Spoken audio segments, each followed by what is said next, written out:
selamat sore. Berjumpa lagi dengan podcast kami, Pensil Pesanggrahan Edukasi Online.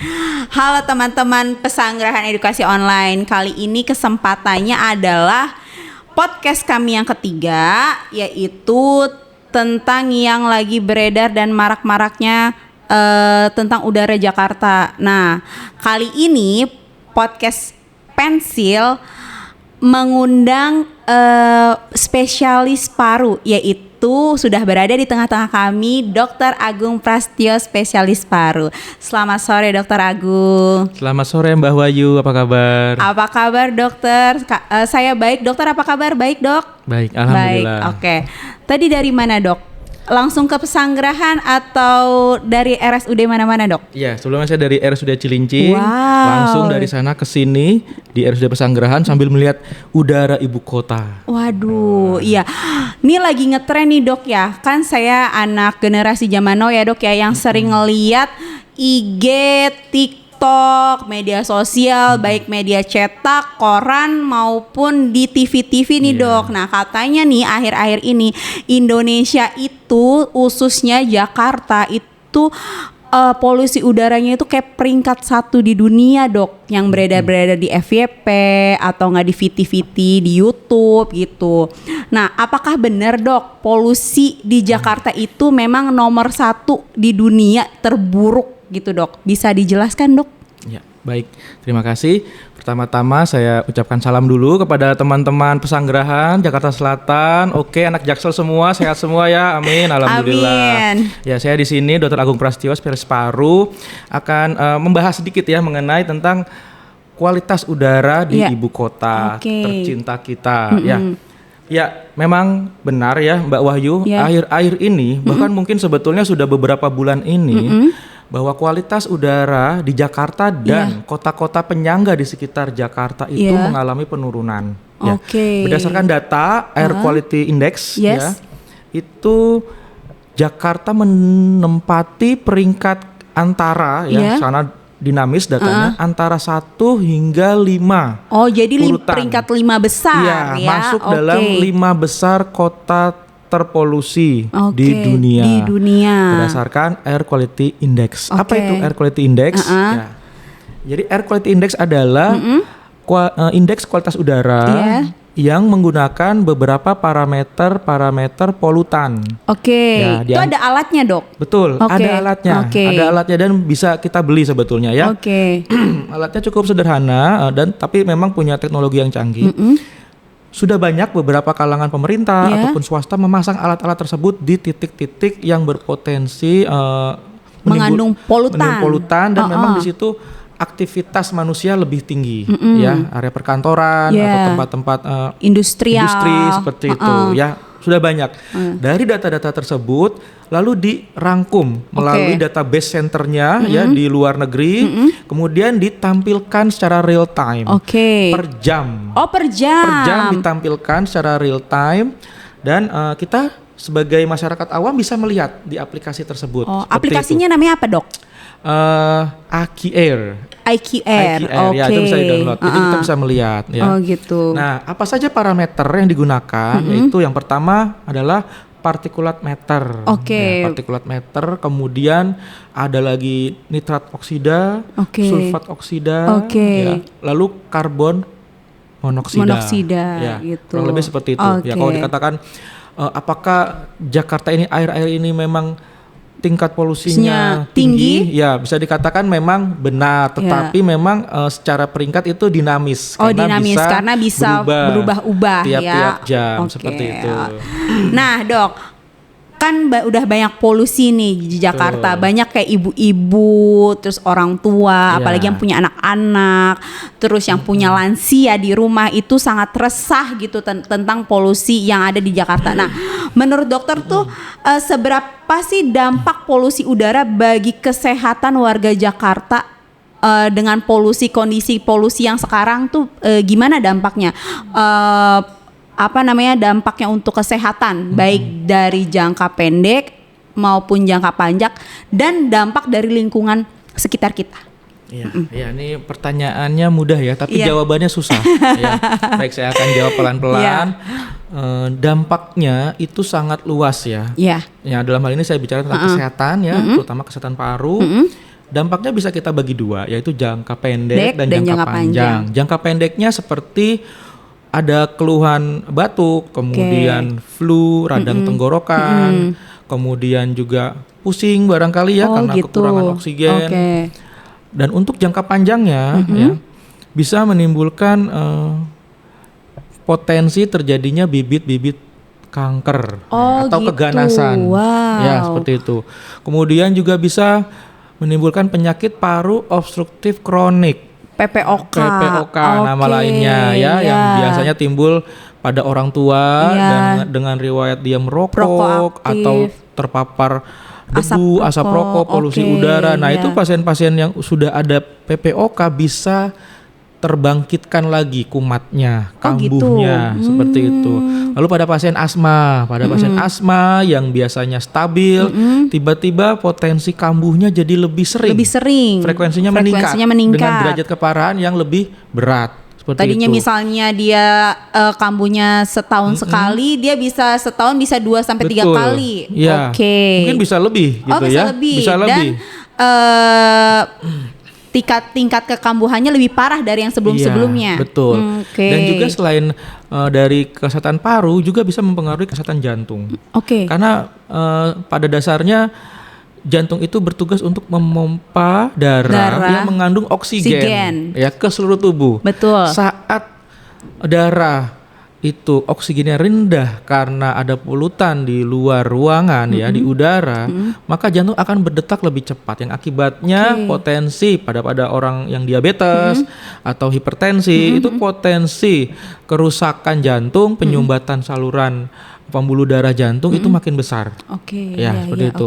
Dan juga untuk anak-anak dan ibu hamil. Nah, ini juga rentan sekali ya. Betul. Pada anak-anak yang dia mempunyai sistem imun yang masih belum siap, yang belum matang, ya bisa mempengaruhi kesehatan paru dan juga mempengaruhi otaknya. Jadi pada saat anak memang kan otaknya masih berkembang sampai usia remaja.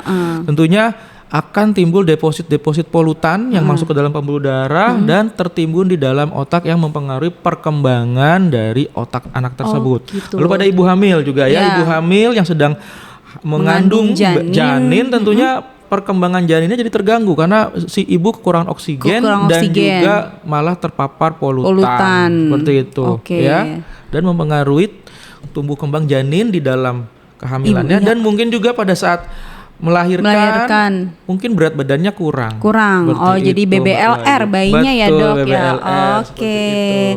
Lalu dok, nih kan banyak nih yang istilah-istilah beredar di media sosial atau di yang biasa seliweran di IG atau TikTok. Ada nggak sih istilah indeks kualitas udara?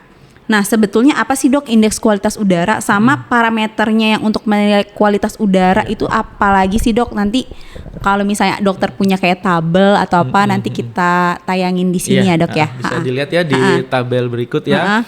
Jadi indeks kualitas udara itu memang dibuat untuk mempermudah masyarakat ya menilai kualitas udara di lingkungannya ya.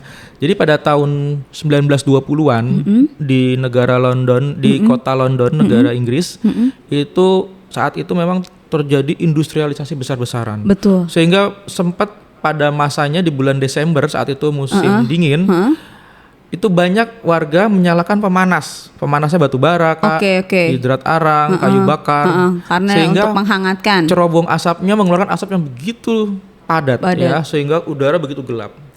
Ya. Akibatnya banyak sekali warga London tersebut ya mengalami ISPA. Ya, mengalami ISPA dan banyak rumah sakit overload. Oleh sebab itu mulailah peneliti ya ahli public health mulai berpikir apakah pengaruh polusi udara terhadap kesehatan, industrialisasi terhadap kesehatan paru. Lalu berupaya dibuat bagaimana bisa mempermudah masyarakat mengetahui ya. Biasanya yang diambil itu adalah particulate matter, ya. Kemudian tadi karbon monoksida, sulfat oksida dan nitrat oksida. Apa itu? Ya particulate matter yang pertama. Particulate matter adalah partikel dengan ukuran yang sangat kecil. Ada PM, kita kenal ada PM10 ya. PM itu artinya particulate matter, ukuran 10 mikrometer, dan ada particulate matter 2,5 mikron meter. Ya. Yang saat ini digunakan yaitu PM 2,5. Ada beberapa instalasi deteksi polusi udara dengan PM 10, tapi memang untuk saat ini kita menggunakan PM 2,5 yang lebih akurat. Nah, partikel ini dengan ukuran yang sangat kecil ya, bahkan lebih kecil dari 1/10 rambut kita. Jadi kalau diameter dibagi 10. Ya, diameter rambut kita potong 10, maka 1/10-nya itu masih besar dibandingkan particulate matter ini. Jadi sangat kecil ya. Dengan partikel yang kecil ini ya, kemungkinan masuk ke dalam parunya itu lebih besar. Ya, kalau partikel besar ya tentunya dia tidak sampai ke paru. Mungkin menempel ke hidung atau ke tenggorokan ya, bisa kita keluarkan dengan batuk, dengan bersin. Tapi kalau partikel yang kecil itu nempel ke paru, terutama ke alveoli, yaitu bagian dari paru yang paling ujung ya. Terdeposit di sana dan bisa terserap tubuh dan mengikuti aliran darah ke seluruh tubuh. Ya, itu particulate matter ya. Kedua itu karbon monoksida. Ya, ini karbon monoksida sudah kita tahu bahwa ini banyak dihasilkan oleh kendaraan bermotor dari asap-asap knalpot yang menggunakan bahan bakar fosil ya. Bahan bakar fosil ya, seperti kita tahuin ya, kita masih menggunakan bahan bakar minyak ya, dan itu memang pembakarannya kadang tidak sempurna ya, ada yang tidak sempurna, yang kurang uji emisi atau kurang perawatan, maka akan banyak sekali menghasilkan karbon monoksida. Karbon monoksida ini akan masuk ke dalam tubuh melalui paru-paru, diserap oleh paru, masuk ke pembuluh darah, dan akan terikat oleh hemoglobin. Hemoglobin. Hemoglobin kita tahu bahwa itu adalah zat pembawa oksigen. Oksigen masuk harus dibawa pakai hemoglobin ya, mobilnya itu ngangkut. Dia bawa ke jantung, dia bawa ke otak, seluruh tubuh. Ya. Tapi mobilnya ditumpangin oleh tadi karbon monoksida. Akibatnya oksigen nggak kebagian tempat gitu kan. Saya mobilnya kapasitasnya 4. Satu diambil karbon monoksida ya kan, berarti kan kurang 1. Harusnya 4 jadi 3 oksigennya. Nah, akibatnya dalam jangka panjang orang yang kurang oksigen menimbulkan penyakit kardiovaskuler ya, karena kekurangan oksigen. Otak jadi hipoksia. Gitu. Dan kalau karbon monoksida terpapar dalam jumlah yang sangat banyak dan dalam jangka waktu yang lama dalam jangka waktu yang singkat. Ya, justru singkat. Ini maka menimbulkan keracunan. Ya, keracunan. Biasanya kalau mungkin Mbak Wahyu ingat ada kejadian di berita-berita, mohon maaf, satu keluarga wafat meninggal dalam satu mobil yang hidup. Benar-benar Itu kita misalnya ada berita di mobil satu keluarga mati lemas karena menghidupkan AC jadi mesinnya dihidupkan, lalu ada kebocoran karbon monoksida. Ya itulah itu dalam jangka yang sangat singkat dan dalam jumlah yang banyak. Itu bisa keracunan dalam jangka waktu yang singkat ya. Tapi kalau kita ya ini dalam jangka panjang ya memang nggak kerasa langsung mati lemas seperti itu tidak. Tetapi memang mempengaruhi kardiovaskuler ya, jantung berarti dan otak. Mempengaruhi selain paru-paru, jantung juga ikutan. Ikut juga. Itu. Kemudian tadi sulfat nitrat dengan nitrit oksida ya. Ini biasanya di area-area industri. Industri yang menghasilkan produk akhirnya itu barang, tentunya mereka melalui proses ya, proses kimia ya, metalurgi dan lain-lain, menghasilkan gas-gas berbahaya, nitrit oxide dan sulfat oxide. Nah, ini mempengaruhi kualitas udara, dan apabila dia mengambang ya istilahnya ya, terbang di udara di bebas, atmosfer, apabila terjadi hujan, maka akan menimbulkan istilah hujan asam. Pernah dengar ya hujan asam? Pernah, ya. Hujan asam itu sifatnya korosif, ya, bisa merusak berbagai macam material, ya, termasuk rumah kita, ya, jalan aspal dan sebagainya. Dan itu juga apabila terminum oleh kita berbahaya juga buat lambung kita karena sifatnya asam, korosif. Seperti pH-nya itu. tidak seimbang. Betul. Baik dokter. Terus kan ini kan di Jakarta nih dok ya. Betul, kan yang menjadi headline-nya itu di Jakarta. Nah, kira-kira daerah mana saja sih yang atau area-area mana saja yang area tingkat pencemarannya tinggi, supaya tuh kita tuh lebih kayak waspada atau hati-hati di area-area tersebut gitu loh dok. Ada nggak? Ya. Oke.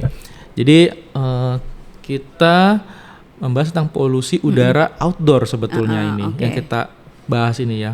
Polusi udara luar ruangan. Ada juga polusi udara indoor di dalam ruangan yang mungkin ternyata ada di indoor. Iya. Apa bapak-bapak mengerokok bukan? Betul sekali, salah satunya itu. Kemudian juga ada asap dapur, ibu-ibu lagi masak ya. Dapurnya tidak ada jendela, tidak ada cerobong. Tidak ada yang ventilasi atau ada alat penghisapnya gitu ya dok. Maka asapnya itu akan menumpuk di dalam dapur dan ruang tamu dan sebagainya. Terhisap oleh anak kita dan itu juga mempengaruhi kesehatan kita. Oh, ternyata nggak sekedar cuma di luar rumah ya. Ternyata di dalam rumah juga ada produksinya. Ya, lalu kalau di luar ruangan biasanya di tempat-tempat persimpangan jalan raya. Ya, perempatan, lampu merah itu pada saat kendaraan berhenti, lagi macet, itu tinggi-tingginya polutan. Iya. Itu dia. Kemudian area dekat industri, ya, pabrik. Kalau dekat pabrik, betul ya. Mungkin kalau area Jakarta Selatan kita sedikit ya pabrik ya. Tapi mungkin di Jakarta Timur, Jakarta Utara, nah Bekasi. itu memang banyak sekali, betul sekali. Bekasi.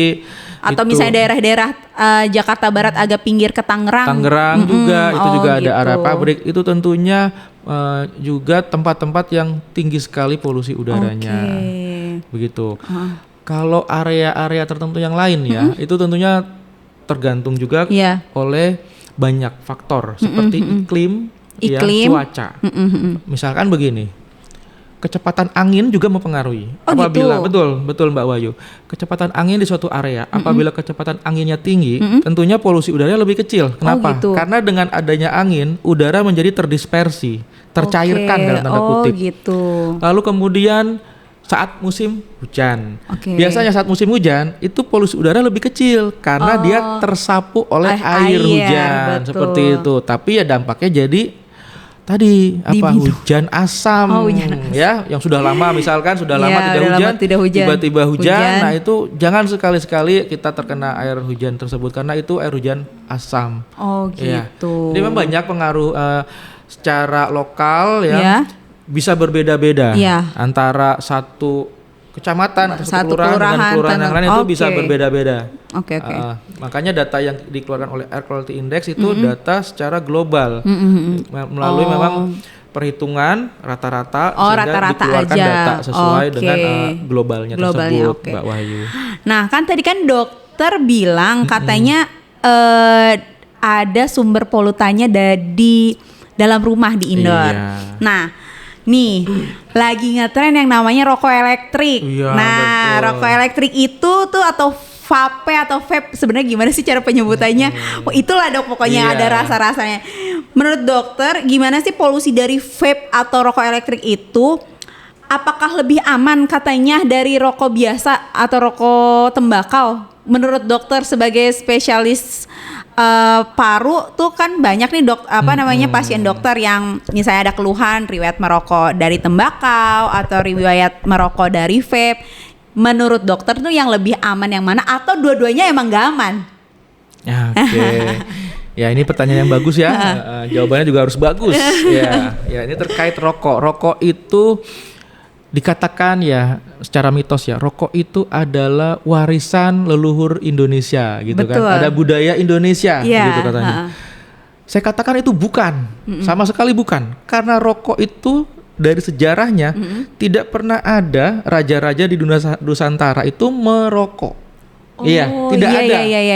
Rokok itu dibawa oleh para saudagar dari Belanda ya, penjajah dari Belanda, Eropa, yang mereka itu dikenalkan oleh suku Indian di Amerika. Jadi saat itu memang ada penjelajah ya dari Spanyol datang ke Amerika, ketemu suku Indian. Nah di sana karena mereka ada perkenalan, ada budaya merokok di suku Indian, lalu dicontoh sama orang Eropa tersebut, kemudian dibawa lagi ke Eropa, lalu dari orang-orang saudagar Eropa itu datang ke Indonesia, dikenalkan ke Indonesia. Jadi tidak ada sejarahnya Patih Gajah Mada merokok atau Ken Arok merokok, itu tidak ada. Iya, jadi itu hanya mitos. Ini terkait rokok ya. Kembali lagi mengenai Kerajaan Sriwijaya ngerokok nggak ada. Tidak ada. Jadi kalau ada yang bilang itu hanyalah propaganda dari pabrik rokok. Gitu. Rokok pada dasarnya awalnya itu adalah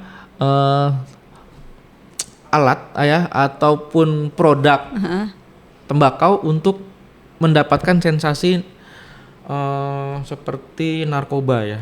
Gitu. Ketergantungan seperti itu. Dan ada nggak sih kayak misalnya rokok itu jadi merasa kayak menenangkan gitu, kayak narkoba nikotin gitu? Itu adalah salah satu zat dari narkotika yang bisa mempengaruhi otak. Ya, itulah makanya orang suka terhadap itu, mendapatkan ketenangan sesaat, ya kan, daya konsentrasi mungkin lebih meningkat dalam tanda kutip. Itulah efek-efek seperti itu, percaya diri juga. Percaya diri. Jadi orang mudah sekali menggunakan rokok, ya. Lalu bedanya zaman sekarang teknologi canggih ya, lalu timbul rokok elektrik. Rokok elektrik atau kita nyebutnya vape atau vaping. Ya, bedanya kalau rokok konvensional atau rokok tembakau itu produk yang dikeluarkan adalah asap. Karena dia dibakar. Betul. Kalau rokok elektronik atau rokok elektrik itu adalah hasilnya uap air.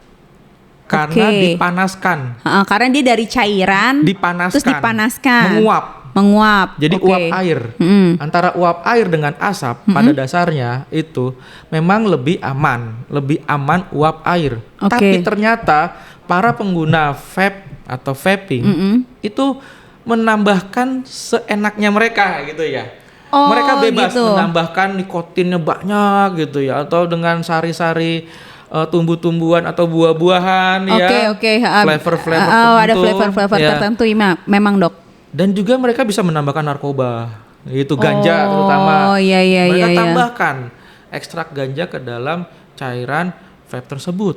Nah, ini berbahaya. Di Amerika ya sempat terjadi kejadian luar biasa. Ya beda ya, kalau di Indonesia kejadian luar biasa diare, demam berdarah ya. Kalau di Amerika pernah terjadi kejadian luar biasa karena rokok elektrik. Kenapa tuh, Dok? Karena pada saat itu ya ada suatu event menggunakan banyak lah event remaja menggunakan rokok elektrik bersamaan ya dalam waktu yang singkat tapi banyak sekali. Akhirnya mereka masuk rumah sakit. Dan mereka terkena popcorn lung disease. Jadi, pernah ada tuh ya. Popcorn lung disease itu sebelum pandemi 2019. Popcorn lung disease. Paru-parunya, alveolinya, kantung-kantung paru yang kecil itu berubah bentuknya menjadi seperti popcorn gitu ya. Karena di situ jadi udem paru. Dan banyak yang masuk ICU. Itu KLB. Makanya sejak itu Amerika mengatakan bahwa vaping itu harus dibatasi penjualannya, penggunaannya juga. Seperti itu. Ya. Jadi antara rokok elektrik, rokok konvensional itu sama berbahayanya. Sama-sama berbahayanya. Tapi kalau misalnya untuk yang kayak third smokernya itu gimana, Dok? Third smoker, betul sekali. Kan orang-orang rumah tuh misalnya suami kita atau misalnya pacar kita nggak ngerokok, tapi dia nongkrong sama orang-orang yang ngerokok kan. Pas ketemu kita juga jadi third smokernya kan, mungkin nempel di bajunya. Betul. Atau saya ini ya menjelaskan tentang itu ya. Ya jadi perokok itu bisa kita bagi 3 kategori ya. Ya, yang pertama perokok aktif. Ya ini yang benar-benar perokok ya kan. Dia menghisap, dia pelakunya, dia tokoh utamanya gitu ya. Kedua perokok pasif, dia nggak merokok tapi kita sebut perokok pasif gitu kan. Ini kan dilema ya. Karena dia terpapar asap rokoknya, asap sekunder. Kita nyebutnya asap sekunder. Kalau asap primer, asap yang memang dihisap oleh perokok. Kalau asap sekunder, asap dari pembakarannya itu. Ya, asap sekunder, si perokok pasif menghisapnya. Lalu yang ketiga, ya, perokok tangan ketiga namanya, third hand smoker. Jadi ada first hand smoker tadi perokok aktif, second hand smoker perokok pasif, dan third hand smoker ya perokok tangan ketiga. Dia nggak terpapar asap rokok, tidak terpapar asap primer rokok, tidak terpapar asap sekunder rokok, tapi terpapar oleh deposit ya. Timbunan atau deposisi dari partikulat-partikulat yang dihasilkan rokok gitu ya. Seperti kita ketahuin bahwa asap rokok itu mengandung benda padat sebetulnya ya. Benda padat yang terbang gitu ya. Mengalami aerosolisasi. Benda padat ini bisa menempel di tembok ya, atau di baju, di jaket ya. Di rambut bisa nggak dok? Di rambut bisa sekali ya. Nah, saat seseorang atau si bapaknya merokok di luar rumah saat bekerja, lalu dia balik ke rumah, dia memeluk anaknya di rumah dan istrinya, tentunya itu anak dan istrinya pasti nempel baju dong, namanya memeluk betul. Kan. Lalu secara nggak sengaja akan terhisap oleh si anak atau si ibunya. Nah, itulah kita sebut third hand smoker. Third hand smoker. Dan ini sama bahayanya.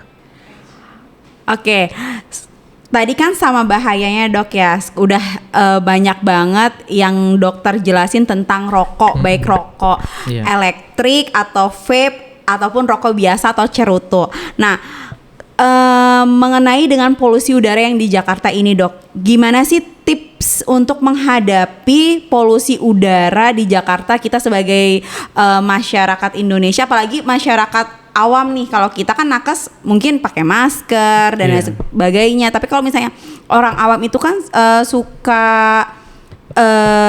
bingung tuh, gimana ya, apa di rumah aja atau kemana-kemana harus ditutupin hidungnya, atau kemana-mana harus jalan kaki, atau gimana dok? Ya, ditutupin hidungnya berarti nggak napas dong ya? Iya baik. Iya, jadi memang untuk menghadapi ya polusi udara di ibu kota ini, kita tentunya perlu melakukan tindakan-tindakan pencegahan ya. Yang utama itu kita menggunakan masker. Kembali lagi kita seperti zamannya pandemi Covid, kita gunakanlah masker ya, baik di luar ruangan ataupun apabila diperlukan dalam ruangan kita bisa menggunakan masker. Kemudian kita juga kalau lihat di aplikasi Air Quality Index ya kan, di situ Air itu kita dapat melihat kualitas udara real time saat ini berapa, seberapa buruknya, seberapa baiknya. Ada warna hijau, kuning, oranye, merah gelap ya. Dari hijau ke merah gelap itu gradasinya makin memburuk. Betul. Kalau dia sudah di warna oranye itu artinya sudah tidak sehat untuk kalangan tertentu ya, seperti lansia, anak-anak, ibu hamil ya. Itu kira-kira di atas 150. Nah, kalau sudah di atas 150, kita warning ya, upayakan kurangi kegiatan di luar ruangan ya. Kita tetap di stay di dalam rumah atau dalam perkantoran kita. Tapi apabila memang terpaksa ya ada kepentingan tertentu kita harus keluar, maka gunakanlah masker. Dan hindari memang tempat-tempat yang terdapat banyak kendaraan bermotor ya. Ya, kendaraan di jalan raya atau di basement parkiran, terutama itu juga ya, yang kita kadang kita nggak berpikir ya.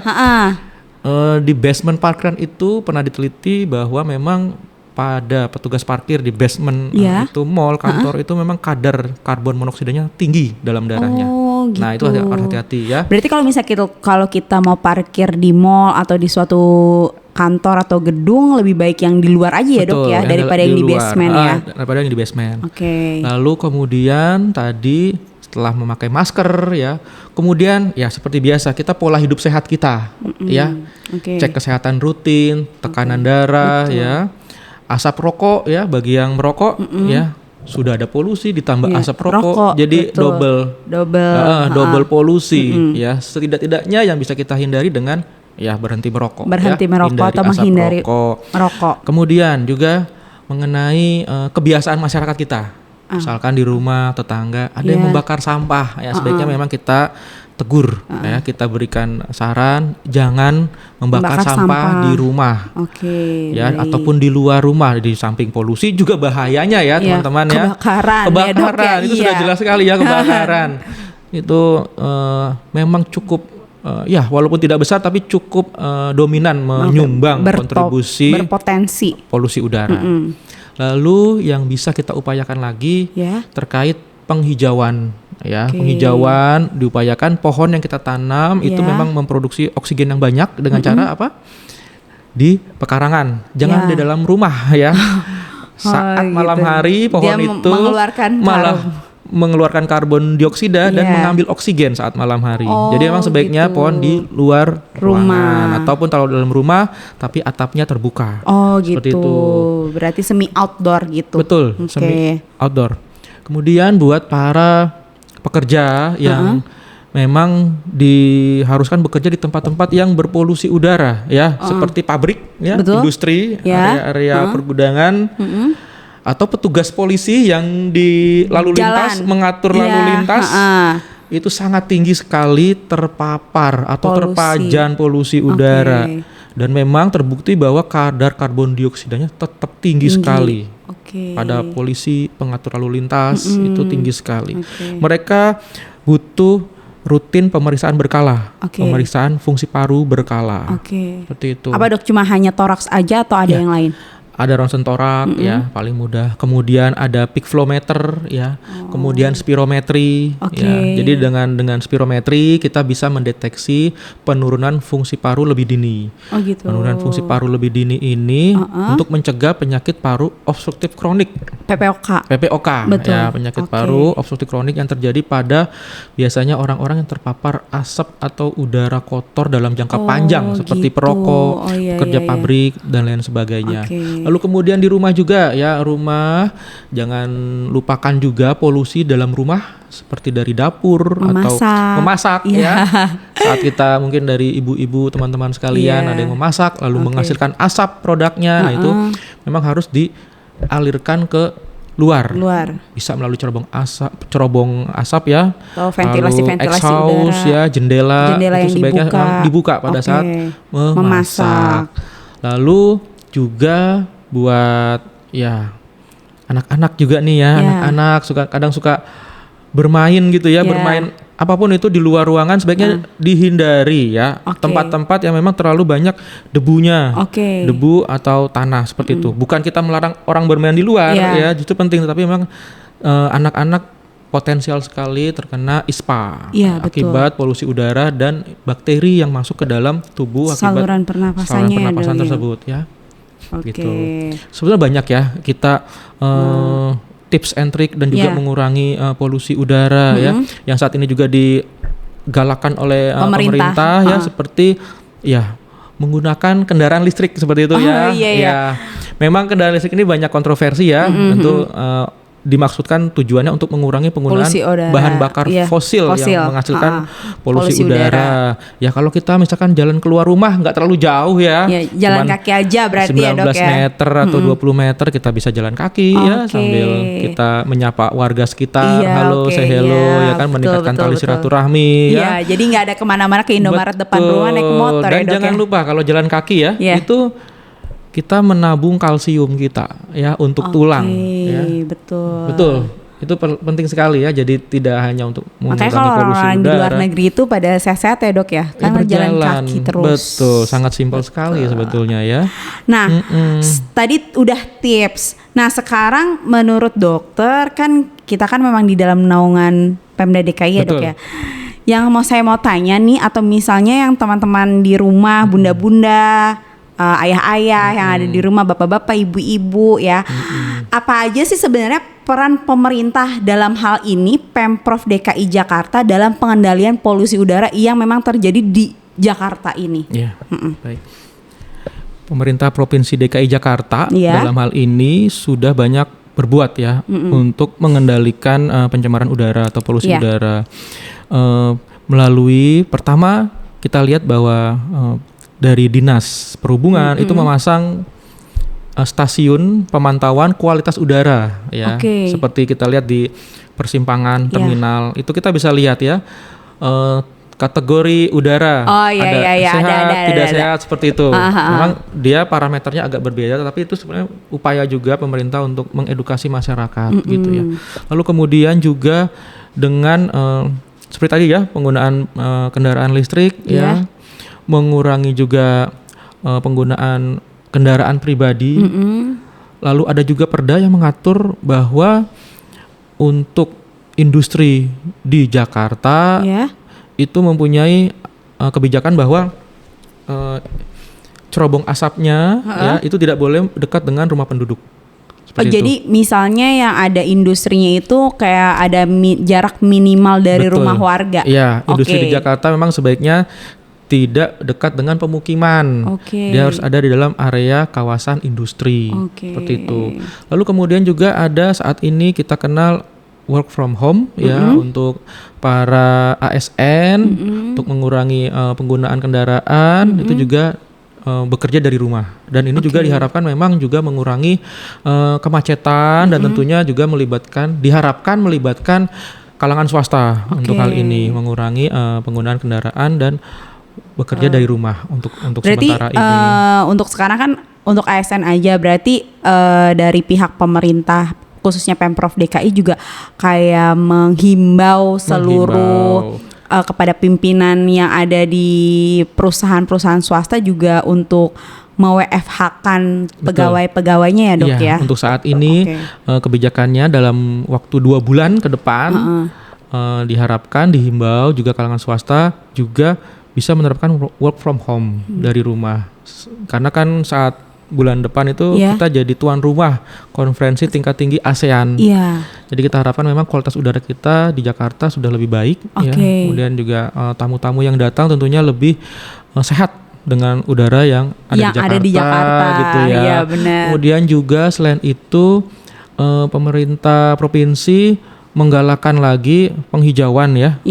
Beberapa ruang terbuka hijau ya, area taman, Erpetra itu lebih dirapikan lagi, kemudian pohon-pohonnya disuburkan lagi ya. Lebih banyak lagi pohon untuk membantu memproduksi oksigen yang lebih banyak gitu. Oke dokter. Oh iya, satu lagi Kak, jangan lupa uji emisi. Uji emisi kendaraan ya. Kendaraan bermotor, betul. Beberapa tempat sudah dapat melakukan ya untuk uji emisi kendaraan bermotor dan itu harus lolos. Kalau tidak lolos, tidak boleh mobil tersebut beredar di Jakarta. Oh begitu, baik. Terima kasih Dokter Agung atas informasinya. Lalu terima kasih juga sudah meluangkan waktunya tentang polusi udara yang sedang marak sekarang ini.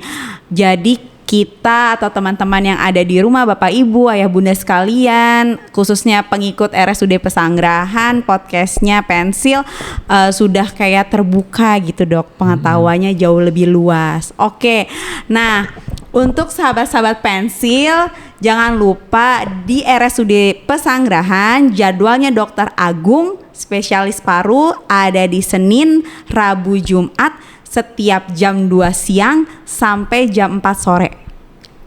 Ya, betul. Oke, terima kasih Dokter Agung atas kerjasamanya. Sampai ketemu lagi di podcast-podcast kita berikutnya dengan tema yang lain yang lebih menarik. Terima kasih Dokter Agung. Sama-sama. Assalamualaikum. Waalaikumsalam. Terima kasih dok.